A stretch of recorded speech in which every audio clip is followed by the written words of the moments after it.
got him.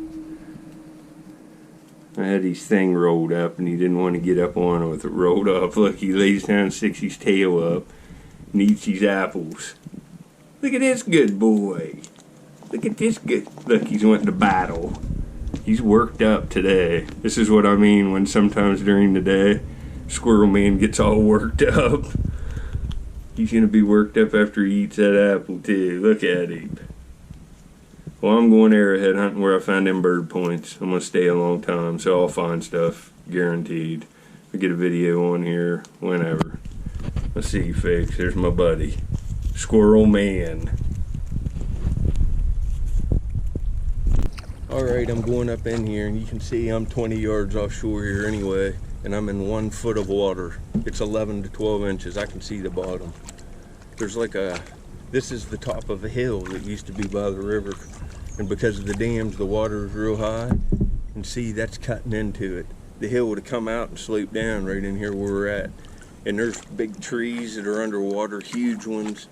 The root systems of them. This all used to be forest here, even out here where I'm at. The water is that much higher in this area of the river. It was a thin channel here on curves in the river, and I think they were just deep channels way out. And there was lots more shore, like 100 yards more.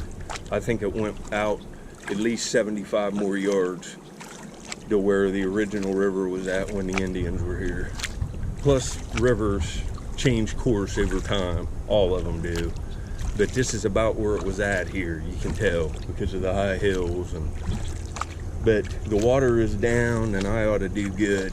I ought to do real good today. So I'll get back when I get something. Later. Alright, I've been doing a lot of sifting in here, and the water went down a little bit more. So I was here yesterday, and look at this. There's a nutting stain right there sticking out of the base clay. I'm gonna have to get my shovel to get it out. When I do, I will show you. This was a lot bigger than what it looked. Let's see what this looks like. I'll probably have to turn this off. Man, this is like a big anvil with like a bunch of nut. Oh, man, this is, look at that. And there's holes all in this side. There's a deep one there. It's just got that clay caked all over. You can see clear at the base of that bank. That was sticking out of that clay. It was way down in the ground. Man, look at that. All them holes on that side. It's really caked with stuff. And there's a bunch on this side. And then it's got like rubbing all over it. I mean, that's just rubbed smooth there. They were probably doing these paint stains right on the end of that. I'm going to take that. I'll get back on my next one. Water's still down, but it's come up since I was in here yesterday. Anywhere from that much to double that much. But it makes a big difference because it's shallow water here. And you can see right in here is where I found all these bird points. Right behind this log. There isn't much water on it, but the beach was clear out into here, so it's went up this much. And I can't really see nothing. You can see after I start sifting, the water gets cloudy, and it obscures the rock view. So you know I can't go underwater and show you nothing because I'm sifting and surface hunt this now till it all settles, and it'll take a long time. But I'm sifting here where I found these bird points, and look at this. I saw this laying on the bank. It's some kind of Santa Claus decoration, and I thought, what the heck? I'm gonna pull Santa out. He was laying right back in there, and I pulled him out, and he was floating out here, and I started scraping right in there under Santa's head, and I was thinking when I pulled that out, please, Santa, give me an early Christmas present. And I'll let you take a look here. I got a blunt that's probably Hopewell, and it's green and red Flint chert. It's just awesome, and I don't find many blunts, and it's got real open notches.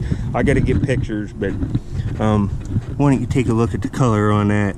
Hunter green with a red base, folks.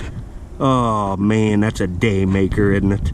I'll get pictures and I'll be back later. Right, and I never even thought while I was taking pictures of this point's red and green too, which are Christmas colors, and I found it under a plastic Santa head Christmas ornament.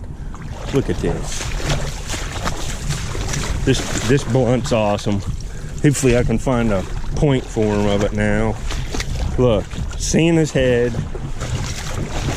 Right in my screen, blown up fire rock. I'm finding flakes of Flint Ridge and stuff and little pieces of pottery and stuff, and just, man, folks. It's green and red chert. And it's all there. It's really nice. Look at the red on it and how green it is. That's a very cool blunt. That's very cool. And you've seen me find this red and green stuff a lot. I find flakes of it a lot. It's on the river here, on this stretch of river. You won't see this kind of material in any high Flint types book or a high archaeology book, or it's a pretty local stuff, and it's awesome. That's a nice piece. The color's beautiful. Imagine this in a frame with a black background. It'll pop and it'll look awesome. Great find. Later, folks. I'll get back on my next one. All right, I've been looking around here like another 20 minutes since I found, there's the Santa head right there. It's like, it says cookies on it. It's a plastic Santa head that says cookies. And I got this red and green arrowhead right under it. It was on the shore like that, and I just started scraping under it and got this. How awesome is that? A red and green blunt. Also just found this nutting stone. I dug it out. It's not bad. And I got this little handheld one, and it's a harder stone. You can see there's divots in both sides. And I got this big one. Got some hematite pieces and some flakes. You can see, look how translucent this flint is. That's in bird point, people. Look at that. But I got a nice blunt.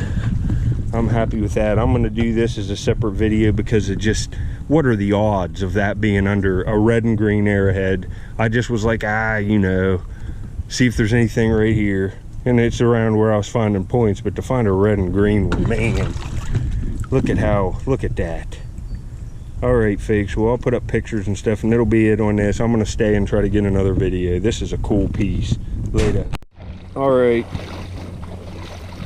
I thought about it for a little bit. I just didn't want to put a blunt on this video because I'm finding just, you just, no matter what I say, no one will believe it. I'm finding points, just multiple points per hour, and I'm staying multiple hours a day. I'm so backed up on footage that I got a year worth, maybe even more than that. I don't even know. I've been putting the stuff on little, like, plug-in hard drives, whatever you call them, into the computer and putting all the videos on them. And on one of the hunts, I'm like going home for lunch and basically eating lunch and already getting a video by lunch almost every day, 6 out of 7 days a week. And then I'm going back out and making another video, and you're only seeing one of them. But I got a beautiful point in the screen. It's another Flint Ridge bird point. Don't even have this sifted down right from where the other ones come from. And I'll get pictures of it, and then we'll pull it later. All right, I'm back. I got some pictures for the video. This is real nice material. It looks like it's going to be translucent. It's kind of orange and stuff. It might even be Carter Cave. I'm still in the distribution range of it. I'm at the far extreme of it.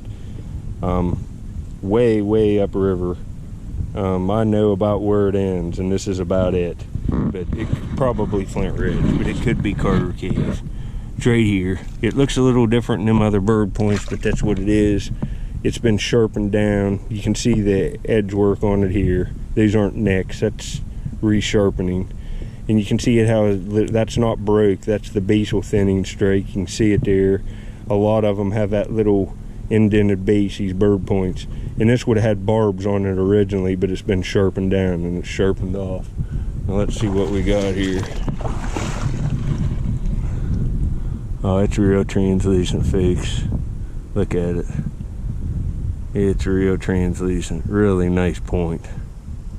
Really nice one for that frame. I'll show you the frame at the end when I go home at lunch. I'll get clips, and I don't know if I'll put this one on today or not. Depends on if I'm going to go back out, which I probably will. I'll have to look through the rest of this. There could even be more artifacts in here.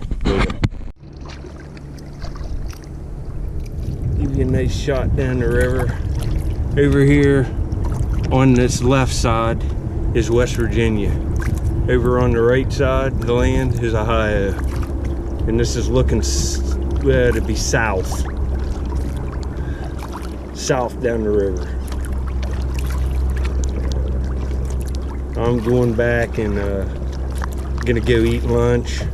I have to break my days up because I dig so hard. I'm like a conveyor belt. I do hundreds of screens and just stay in one spot and sift a whole beach. I do that, and my back's hurting now, but if I go home and take a hot shower and take Advil or a Tylenol or something, in a couple hours I'm ready to go back out for 3 or 4 more hours, and that's what we're gonna do today. It's hot, but it's nice. You can see how clear and beautiful it is. But anyway, folks, that'll be it on this AM hunt. I'd say it's about 12:30 in the afternoon, 1 o'clock. So I'm hungry. Alright, I'm in my truck at the Burger King drive-thru getting lunch, and I'm looking at this point. The notches are ground, the base is ground, and if you look at that, it's not a hoop well, it's a table rock. It's kind of sharpened down and it's used as a tool. It's real ground up in here too from use wear. It's as ground as the base up in here from use.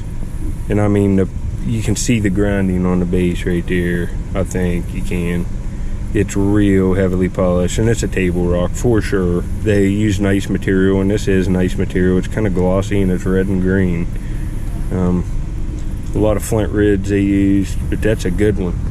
And also got this little really nice little bird point, a little bit different form, but the barbs are sharpened off. I have other ones that look like this, but I'm getting ready to go down in here to the drive-thru. It's pulling up, so I gotta get. That's it. Later. Alright, the reason why I thought this was a hoop well, because it kind of looks like a Snyder's, but it's not. It's real ground, and this is what it is. You can see it's right in this table rock. You can see right there really on this one. It's definitely a table rock. By looking at the chipping on it, the basal grinding, all of it, everything, it's definitely a table rock, 100%. You can see it right there with the barb that sticks out. But this one's a blunt, and there's not a blunt in this book.